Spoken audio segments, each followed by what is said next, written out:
Part 6, Captain Silver. Chapter 34, the last chapter of the book. And it's called And Last.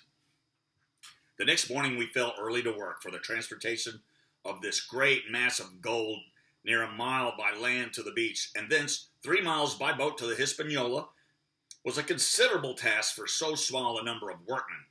The three fellows still abroad upon the island did not greatly trouble us. A single sentry on the shoulder of the hill was sufficient to ensure us against any sudden onslaught, and we thought, besides, they had had more than enough of fighting. Therefore, the work was pushed on briskly. Gray and Ben Gunn came and went with the boat, while the rest, during their absences, piled treasure on the beach. 2 of the bars, slung in a rope's end, made a good load for a grown man, one that he was glad to walk slowly with. For my part, as I was not much use at carrying, I was kept busy all day in the cave packing the minted money into bread bags. It was a strange collection, like Billy Bones' hoard for the diversity of coinage, but so much larger and so much more varied that I think I never had more pleasure than in sorting them. English, French, Spanish, Portuguese, Georges and Louises, doubloons and double guineas and moidores and sequins, the pictures of all the kings of Europe for the last 100 years, strange oriental pieces stamped with what looked like wisps of string or bits of spider's web, or round pieces and square pieces and pieces bored through in the middle, as if to wear them around your neck like jewelry. Nearly every variety of money in the world must, I think, have found a place in that collection, and for number, I am sure, they were like autumn leaves, so that my back ached with stooping and my fingers with sorting them out. Day after day this work went on. By every evening a fortune had been stowed aboard, but there was another fortune waiting for the morrow. And all this time we heard nothing of the 3 surviving mutineers. At last, I think it was on the 3rd night, the doctor and I were strolling on the shoulder of the hill where it overlooks the lowlands of the isle, when from out of the thick darkness below, the wind brought us a noise between shrieking and singing. It was only a snatch that reached our ears, followed by the former silence. "Heaven forgive 'em," said the doctor. "'Tis the mutineers." "All drunk, sir," struck in the voice of Silver from behind us. Silver, I should say, was allowed his entire liberty, and, in spite of daily rebuffs, seemed to regard himself once more as quite a privileged and friendly dependent. Indeed, it was remarkable how well he bore these slights, and with what unwearying politeness he kept on trying to ingratiate himself with all. Yet I think none treated him better than a dog, unless it was Ben Gunn, who was still terribly afraid of his old quartermaster, or myself, who had really something to thank him for, although for that matter, I suppose, I had reason to think even worse of him than anybody else, for I had seen him meditating a fresh treachery upon the plateau. Accordingly, it was pretty gruffly, and the doctor answered him. "Drunk or raving," said he. "Right you were, sir," replied Silver, "and precious little odds which to you and me." "I suppose you would hardly ask me to call you a humane man," returned the doctor with a sneer, "and so my feelings may surprise you, Master Silver.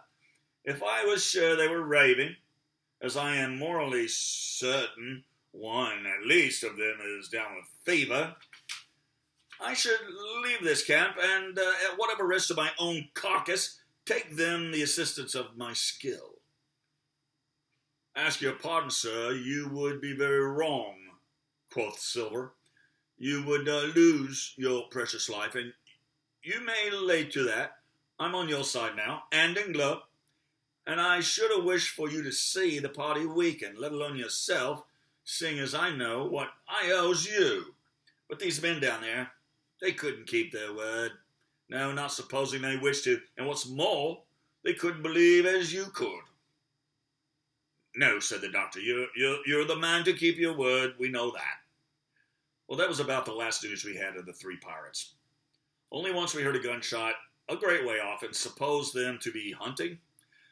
A council was held, and it was decided that we must desert them on the island, to the huge glee, I must say, of Ben Gunn, and with the strong approval of Gray.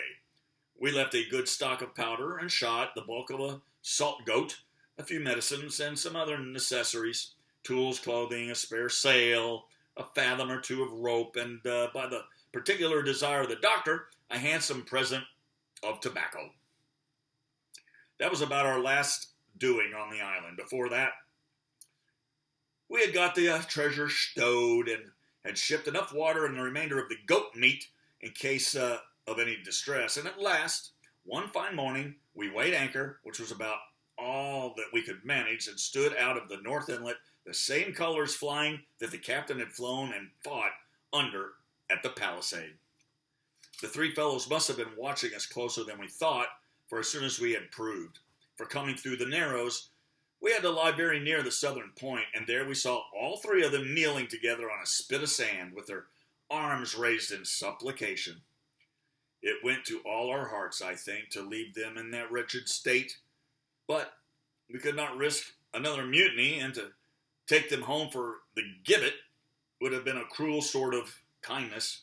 The doctor hailed them and told them of the stores we had left and where they were to find them. But they continued to call us by our name and appealed to us for God's sake to be merciful and not to leave them to die in such a place.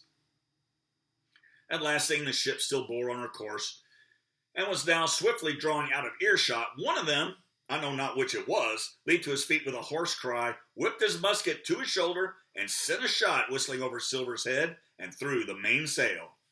After that, we kept under cover of the bulwarks, and when next I looked out, they had disappeared from the spit, and the spit itself had almost melted out of sight in the growing distance.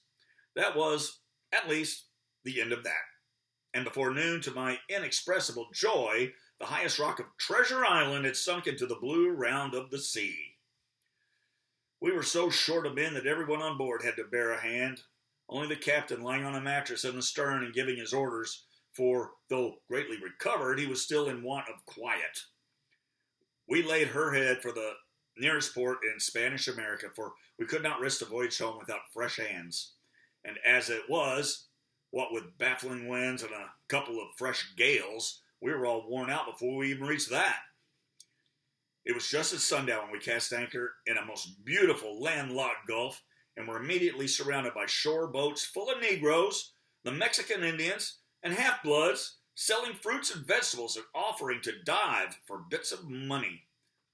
The sight of so many good-humored faces, especially the blacks, the taste of tropical fruits, and above all, the lights that began to shine in the town made a most charming contrast to our dark and bloody sojourn on the island, and the doctor and the squire, taking me along with them, went ashore to pass the early part of the night.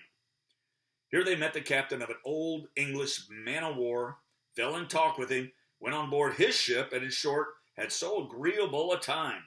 That day was breaking when we came alongside the Hispaniola. Ben Gunn was on the deck alone, and as soon as we came on board, he began with wondering contortions to make us a confession. Silver was gone. The Maroon had connived at his escape in a shore boat some hours ago, and he now assured us he had only done so to preserve our lives, which would certainly have been forfeit if that man with one leg had stayed aboard. But this was not all.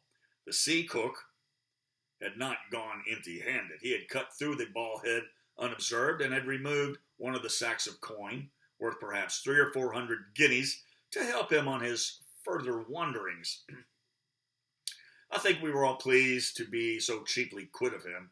Well, to make a long story short, we got a few hands on board, made a good cruise home, and the Hispaniola reached Bristol just as Mr. Blandley was beginning to think of fitting out her consort. 5 men only of those who had sailed returned with her. Drink and the devil had done for the rest, with a vengeance, although to be sure we were not quite in so bad a case as that other ship they sang about. With 1 man of the crew alive, what put to sea was 75. All of us had an ample share of the treasure and used it wisely or foolishly, according to our nature. Captain Smollett was now retired from the sea. Gray not only saved his money, but being suddenly smit with a desire to rise, also studied his profession, and he is now mate and part owner of a fine, full-rigged ship, married, besides, and the father of a family.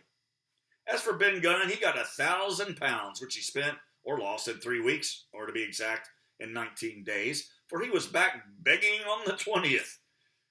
Then he was given a lodge to keep, exactly as he had feared upon the island, and he still lives, a great favorite, though something of a butt, with the country boys and a notable singer in church on Sundays and saints' days. Of Silver we have heard no more. That formidable seafaring man with one leg has last gone clean out of my life, and I dare say he met his old negress and perhaps still lives in comfort with her and Captain Flint. It is to be hoped so, I suppose, for his chances of comfort in another world are very small. The bar, silver, and the arms still lie, for all that I know, where Flint buried them, and certainly they shall lie there for me. Oxen and wain ropes would not bring me back again to that accursed island, and the worst dreams that ever I have are when I hear the surf booming about its coasts, or start upright in bed with the sharp voice of Captain Flint still ringing in my ears. Pieces of 8! Pieces of 8! The end. Hope you enjoyed it. If you'd like to tip the storyteller, PayPal, Venmo, or send me a treasure chest. Somebody tip me $100, and I'll give you $1,000,000.